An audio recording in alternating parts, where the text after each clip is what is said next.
Hello friends, selection Tak YouTube channel पर आपका स्वागत है। आज हम लोग फिर से इलेक्ट्रिशियन ट्रेड का class number 3 cell and battery chapter का पढ़ेंगे। देखिए, इस चैनल को सब्सक्राइब और लाइक कमेंट करते रहिए। आप लोग चैनल को आगे बढ़ाइए। इस चैनल पर इसके आगे भी अनेक प्रकार की क्लास और नोट्स का हम लोग रिवीजन करेंगे और क्लास पढ़ेंगे। तो चलिए स्टार्ट करते हैं हम लोग आज का पहला चैप्टर, पहला स्लाइड से देखते हैं। देखिए, चार्जिंग रेट आज पढ़ेंगे हम लोग। चार्जिंग रेट वह सुरक्षित current charging rate sorry charging rate वह सुरक्षित करंट जिस पर बैटरी को चार्ज किया जाता है, बैटरी की चार्जिंग रेट कहलाती है। ठीक है, वह सुरक्षित करंट जिस पर बैटरी को चार्ज किया जाता है, बैटरी की चार्जिंग रेट कहलाती है। चार्जिंग रेट बराबर होती है कैपेसिटी बटा में हावर घंटा। ठीक है, बैटरी की क्षमता को एम्पियर घंटा में व्यक्त किया जाता है। इंपॉर्टेंट पॉइंट है ये, एम्पियर घंटा में व्यक्त किया जाता है बैटरी की क्षमता को। बैटरी की क्षमता किसे कहते हैं? तो किसी बैटरी से ली जाने वाली धारा एम्पियर में तथा उसे डिस्चार्ज होने में लगा समय के गुणनफल को बैटरी की क्षमता कहते हैं। ठीक है, चलते हैं नेक्स्ट। तो नेक्स्ट कह रहा है कि बैटरी की क्षमता इक्वल टू बैटरी से ली जाने वाली धारा और गुणे में डिस्चार्ज होने में लगा समय। ठीक है, उसे ही कैपेसिटी ऑफ बैटरी कहते हैं। अगर समय बराबर यहाँ से निकालेंगे तो बैटरी की क्षमता बटा में बैटरी से ली जाने वाली धारा हो जाएगी। ठीक है, इसे हम लोग एक क्वेश्चन देखते हैं कि बैटरी की क्षमता को किस में व्यक्त किया जाता है। Option A kilo volt ampere, kilo watt, ampere hour या किलो वाट हावर। तो इसका आंसर हो जाएगा सी, किलो वाट एम्पियर हावर। दूसरा क्वेश्चन देखेंगे कि 120 एएच यानी कि एम्पियर हावर क्षमता वाली बैटरी 8 एम्पियर धारा कितने समय के लिए दे सकती है। तो समय बराबर हम लोग कहते हैं बैटरी की क्षमता अपन में बैटरी से ली जाने वाली धारा। तो ये सॉल्व करेंगे तो हम लोग का इसका आंसर हो जाएगा 15 हावर। ठीक है, चलते हैं नेक्स्ट। नेक्स्ट क्वेश्चन है कि 12 वोल्ट 3 एम्पियर क्षमता वाली बैटरी से 10 घंटे तक ली जाने वाली धारा कितनी होगी। तो बैटरी क्षमता बराबर एम्पियर हावर होती है, ए बराबर 3/10 हो जाएगी यानी कि 0.3 एम्पियर हम लोग का इसका आंसर हो जाएगा। नेक्स्ट क्वेश्चन है, यदि एक बैटरी 6 घंटे के लिए 10 एम्पियर धारा देती है तो बैटरी की निर्धारित रेटिंग क्या होगी। यदि एक बैटरी 6 घंटे के लिए 10 एम्पियर धारा देती है तो बैटरी की निर्धारित रेटिंग क्या होगी। तो बैटरी की क्षमता इक्वल टू 10 × 6 यानी कि 60 एम्पियर हावर हो जाएगी। एक नोट देखेंगे हम लोग कि बैटरी का उपयोग विभवांतर को बनाए रखने के लिए किया जाता है। बैटरी का उपयोग विभवांतर को बनाए रखने के लिए किया जाता है। ठीक, एक क्वेश्चन हम लोग फिर से देखेंगे कि यदि एक बैटरी की क्षमता 2800 मिली एम्पियर घंटा है तो वह कितने समय 1.4 एम्पियर की धारा दे सकती है।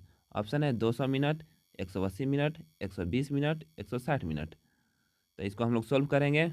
बैटरी क्षमता बराबर एम्पियर इंटू टाइम यानी कि हावर। यहाँ से टाइम निकालेंगे और इसको सोल्व करेंगे तो हम लोग का आंसर आ जाएगा 120 मिनट। ठीक है, नेक्स्ट क्वेश्चन है कि विद्युत सेल स्रोत है रासायनिक ऊर्जा का, सौर ऊर्जा का, भौतिक ऊर्जा का या विद्युत ऊर्जा का। तो विद्युत ऊर्जा का है, विद्युत सेल स्रोत है विद्युत ऊर्जा का।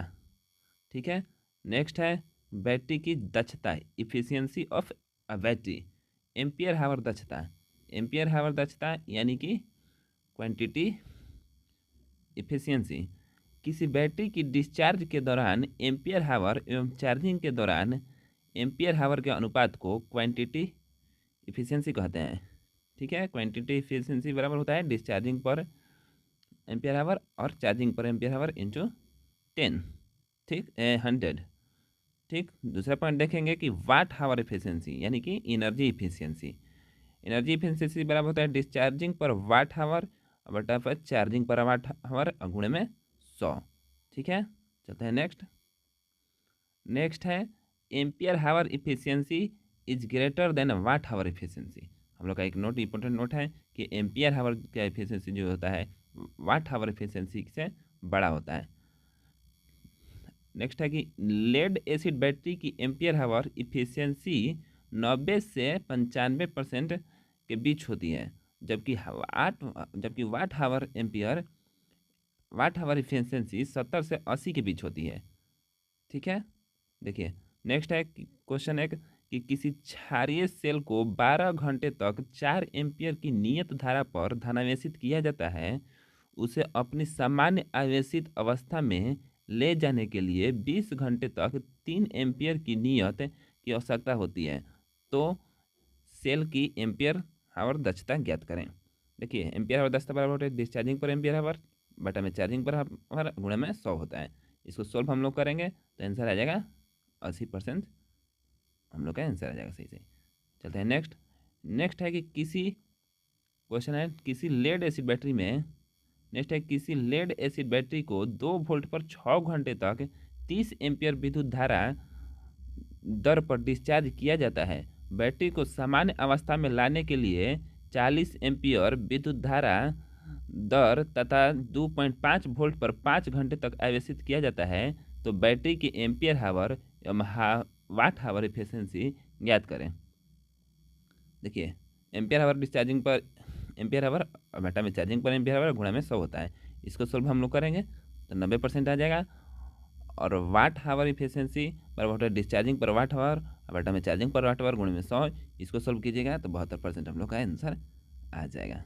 ठीक है, अब चलते हैं नेक्स्ट है पॉइंट हम लोग का कि डिस्चार्ज से बैटरी का आंतरिक प्रतिरोध बढ़ जाती है। डिस्चार्ज से बैटरी का आंतरिक प्रतिरोध बढ़ जाती है क्योंकि सेल का विभवांतर घट जाती है। अल्कलाइन सेल कहता है कि यह सेकेंडरी सेल है और अल्काइन सेल में निकल फेरस सेल यानी कि निकल आयरन सेल जो होता है जिसको एडिशन सेल भी कहा जाता है, यह रिचार्जेबल होती है। एनोड पर निकल हाइड्रोक्साइड होता है, NiOH के होल ट्वाइस होता है। कैथोड पर लोहा होता है या FeOH फेरस ऑक्साइड हम लोग कह सकते हैं, हाइड्रोक्साइड कह सकते हैं कि फेरस हाइड्रोक्साइड होता है। इलेक्ट्रोलाइट पर KOH प्लस LiOH होता है, पोटेशियम हाइड्रोक्साइड एवं लिथियम हाइड्रोक्साइड। इसका EMF 1.2 से 1.5 वोल्ट होता है। दक्षता 72 से 80% होती है। इसकी कीमत लेड एसिड सेल से अधिक होती है। ठीक है, नेक्स्ट है कि यह अधिक समय तक डिस्चार्ज अवस्था में रह सकती है।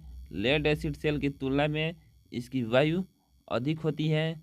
दक्षता इक्वल टू होता है लेड एसिड सेल, दक्षता इसका जो होती है लेड एसिड सेल का वो निकल फेरस सेल से अधिक होती है। आंतरिक प्रतिरोध का निकल फेरस सेल जो होता है लेड एसिड सेल से अधिक होता है। आंतरिक प्रतिरोध निकल फेरस सेल का लेड एसिड सेल से अधिक होता है। चार्जिंग के दौरान गैस नहीं निकलती है। चार्जिंग में कम समय लगती है। उपयोग इसका है कि रेलवे में, ट्रक में, कार में, लाइटिंग में इत्यादि में किया जाता है। लेड एसिड की तुलना में कम मेंटेनेंस की आवश्यकता होती है। ठीक, इसका जो मेंटेनेंस वो कम आवश्यकता होती है लेड एसिड के तुलना में। ठीक है, नेक्स्ट है निकल फेरस का धनात्मक प्लेट का बना होता है। निकल आयरन का धनात्मक प्लेट बना होता है। क्वेश्चन हम लोग का ऑप्शन है potassium hydroxide, lead peroxide, ferrous hydroxide, nickel hydroxide. तो हम लोग का ऑप्शन नंबर डी सही हो जाएगा, यानी कि निकल हाइड्रोक्साइड। ठीक है, नेक्स्ट क्वेश्चन है कि लेड एसिड सेल की तुलना में निकल फेरस सेल ऑप्शन है कि दक्षता कम होती है, में कम आंतरिक प्रतिरोध होता है, कि दक्षता उच्च होती है, कि EMF अधिक होती है। तो इसका ऑप्शन हम लोग सही हो जाएगा ए, दक्षता कम होती है।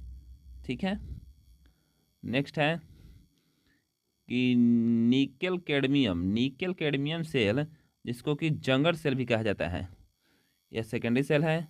इसके एनोड जो है निकल हाइड्रोक्साइड या निकल का बना होता है, कैथोड कैडमियम का, और विद्युत अपघट KOH पोटेशियम हाइड्रोक्साइड का। ईएमएफ जो होता है इसका 1.2 वोल्ट होता है, जो कि वीवीआई पॉइंट है। ईएमएफ 1.2 वोल्ट होता है। एक नोट है कि यह लेड एसिड सेल की तुलना में बेहतर होता है। लेड एसिड सेल के तुलना में बेहतर होता है कौन? Nickel cadmium cell. ठीक है। नेक्स्ट है क्वेश्चन एक कि इनमें कौन सेकेंडरी सेल नहीं है। इनमें कौन सेकेंडरी सेल नहीं है? ऑप्शन है nickel ferrous cell, nickel cadmium cell, lead acid cell, mercury cell. तो ये हम लोग का इसमें सही जवाब हो जाएगा मरकरी सेल, यानी कि option number D, secondary cell नहीं है। और ये सब जो है nickel ferrous cell, cadmium cell है, ये सेकेंडरी सेल है, जबकि ये प्राइमरी सेल है। नेक्स्ट क्वेश्चन देखते हैं कि यदि किसी दी गई बैटरी का अंकित वोल्टेज 1.2 वोल्ट है तो इसमें प्रयुक्त सेल कितना है? ऑप्शन है zinc silver oxide cell, lead acid cell, nickel cadmium cell या लिथियम सेल। तो इसका हम लोग का आंसर हो जाएगा nickel cadmium cell. Nickel cadmium cell हो जाएगा। जिंक सिल्वर ऑक्साइड का ईएमएफ 1.86 वोल्ट होता है। लेड एसिड सेल का ईएमएफ 2 वोल्ट होता है। निकेल कैडमियम सेल का ईएमएफ 1.2 वोल्ट होता है। और लिथियम आयरन सेल का ईएमएफ 2.95 होता है। ठीक है। नेक्स्ट है सेल सप्लाई स्रोत की एक इकाई है। सेल सप्लाई स्रोत की एक इकाई है, जबकि बैटरी दो या दो से अधिक सेलों का समानांतर या श्रेणीक्रम समूहन होता है, जिसमें सभी सेल एक साथ सप्लाई देते हैं। क्या होते हैं? सभी सेल एक साथ सप्लाई देते हैं। ये देखिए, ये जो है हम लोग का सेल का प्रतीक है, प्रतीक चिन्ह है। सेल को हम लोग इससे डिनोट करते हैं। ये हाई पावर होता है, ये लो पावर होता है। और बैटरी को हम लोग इससे डिनोट करते हैं। बैटरी को इससे डिनोट करते हैं और सेल को ऐसे डिनोट करते हैं। ठीक है। सेलों का श्रेणी क्रम समूहन के बारे में हम लोग जानेंगे, सीरीज कॉम्बिनेशन ऑफ सेल्स। ठीक है। देखिए ये डायग्राम अच्छा से आप लोग देखिए। प्रतिरोध इसका R1 R2 R3 और आई धारा हो गया और मेन प्रतिरोध हो गया। देखिए इसमें एक सेल का श्रेणी सिरा दूसरे सेल के श्रेणी धन सिरा से जुड़ा रहता है। सेलों का श्रेणी क्रम समूह में क्या होता है कि इसमें एक सेल का ऋण सिरा दूसरे सेल के धन सिरा से जुड़ा होता है। ठीक है। इस समूहन से वोल्टेज का मान अधिक प्राप्त होता है। इस समूहन से वोल्टेज का मान अधिक प्राप्त होता है। देखिए यदि एन सेल जिसमें प्रत्येक का ईएमएफ समान हो तथा श्रेणी क्रम समूहित हो तो ई टोटल बराबर होता है एन ई, जहाँ एन जो है सेलों की संख्या है और ई प्रत्येक सेल का ईएमएफ है। अगर आर टोटल में हम लोग को निकालेंगे तो एन आर हो जाएगा, जहाँ आर सेल का आंतरिक प्रतिरोध है। ठीक। सर्किट से प्रवाहित धारा आई है। अगर आई हो तो ओम नियम से यानी कि V बराबर आई आर से आई बराबर V बटा में आर हो जाता है, यानी कि एन ई बटा में R plus N small R हो जाता है। एम्पियर में इसको डिनोट किया जाता है। यदि एन इक्वल टू 1 हो तो आई बराबर ई बटा में आर प्लस आर हो जाता है। ये हम लोग देखेंगे, इंपॉर्टेंट पॉइंट है। ठीक है। नेक्स्ट है केस फर्स्ट। यदि R is greater than capital R हो, अर्थात आर लगभग 0 के बराबर हो, तो आई बराबर एन ई अपॉन आर बटा में एन आर होता है। ठीक है। यहाँ से आई बराबर ई बटा में आर हो जाएगी, जो कि हानिप्रद स्थिति है। ठीक। एक नोट देखेंगे हम लोग कि सेलों का श्रेणी कॉम्बिनेशन सीरीज कॉम्बिनेशन हानिप्रद होती है, जबकि एक्सटर्नल रेजिस्टेंस का मान प्रतिरोध की तुलना में नगण्य हो। ठीक है। हम लोग केस 2 देखेंगे, यदि capital R is greater than small R हो, अर्थात small R is equal to 0 हो, तो आई बराबर एन ई बटा में आर होता है, यानी कि लाभप्रद स्थिति में होता है। एक नोट देखेंगे यहाँ पे कि टार्च में शुष्क सेल का सीरीज में समूहित किया जाता है, जिससे उसकी वोल्टेज रेटिंग बढ़ जाती है। ठीक है। जिससे उसे वोल्टेज रेटिंग जो है बढ़ जाती है।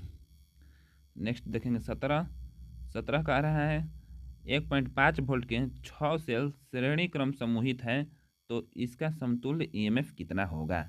ई टोटल बराबर हम लोग ले लेंगे एन ई, एन से यानी कि 6 जो हो गया cell total cell number of cell हो गया, और ई ईएमएफ हो गया, ई हो गया 1.5। इसको सोल्व करेंगे तो 9 वोल्ट आंसर हो जाएगा। ठीक है। नेक्स्ट क्वेश्चन है कि सेलों को श्रेणी क्रम में कनेक्ट करने का उद्देश्य क्या है? ऑप्शन है धारा की क्षति में वृद्धि करना, सेलों को टिकाऊ करना, वोल्टेज रेटिंग में वृद्धि करना, टर्मिनल वोल्टेज में वृद्धि करना। तो इसका हम लोग का ऑप्शन सही हो जाएगा सी, वोल्टेज रेटिंग में वृद्धि करना। ठीक है, देखिए रेजिस्टेंस क्या होता है, इसका रेजिस्टेंस अगर पूछेगा तो इसका ई टोटल बराबर निकाल लेंगे, एन ई इक्वल टू 5 × 2 यानी कि 10, और आर टोटल निकालना होगा होता है एन आर यानी कि 5/0.5 से गुणा कर देंगे तो 2.5 हम लोग का आंसर आ जाएगा। ठीक है, नेक्स्ट है सेलों का समानांतर क्रम या पार्श्व क्रम समूहन यानी कि पैरेलल कॉम्बिनेशन ऑफ सेल। इसमें प्रत्येक सेल का धन सिरा एक ओर तथा ऋण सिरा दूसरी ओर होता है। ठीक, इसमें प्रत्येक सेल का धन सिरा एक ओर तथा ऋण सिरा दूसरी ओर होता है। एन सेल जिसमें प्रत्येक का ईएमएफ ई एवं आंतरिक प्रतिरोध आर है, तो स्थिति में टोटल ईएमएफ एक सेल के ईएमएफ के बराबर होगी। ठीक, ई टोटल बराबर कैपिटल ई, आर टोटल बराबर आर बटा में एन होता है। इस डायग्राम को हम लोग देखेंगे, देखिए ये पैरेलल में है, यहाँ पर आई है और यहाँ पर आर प्रतीत हो है। सर्किट का टोटल रेजिस्टेंस अगर निकालना होगा तो आर प्लस आर बटा में एन, इसको सोल्व कर देंगे तो इतना आ जाएगा। ठीक है, तो आज के लिए हम लोग इतना ही तक रखते हैं। नहीं, एक स्लाइड और हम लोग देख लेंगे कि सर्किट से प्रवाहित होने वाली धारा, सर्किट से प्रवाहित होने वाली धारा I equal to E total बटा में आर टोटल होता है। ठीक है, ई बटा में आर प्लस आर बटा में एन होता है, एन ई बराबर एन आर प्लस आर होता है, जो कि वी वी आई पॉइंट है। यदि R is greater than capital R हो, अर्थात कैपिटल आर इक्वल टू 0 हो, तो आई बराबर एन ई बटा में आर होता है। यह जो होता है लाभदायक स्थिति होता है। और यदि capital R is greater than small R हो, अर्थात स्मॉल आर इक्वल टू 0 हो, तो इसमें हानिप्रद स्थिति में आई बराबर ई बटा में आर होता है। नोट देखेंगे कि बैटरी की एम्पियर क्षमता बढ़ाने के लिए सेलों को पैरेलल समूहित किया जाता है। ठीक है, बैटरी को एम्पियर क्षमता बढ़ाने के लिए सेलों को पैरेलल समूहित किया जाता है। तो चलिए आज का हम लोग यहीं पर समाप्त होता है क्लास, और फिर मिलेंगे हम लोग नेक्स्ट वीडियो में। आप लोग चैनल को सब्सक्राइब कीजिए और शेयर करते रहिए। और आगे हम जैसा कि बता रहे हैं कि इस पर बहुत से क्वेश्चंस और बहुत से नोट्स, बहुत से बुक का सलूशन आपको आगे मिलने वाला है, तो इस चैनल को आप लोग आगे बढ़ाइए। चलिए मिलते हैं फिर, धन्यवाद।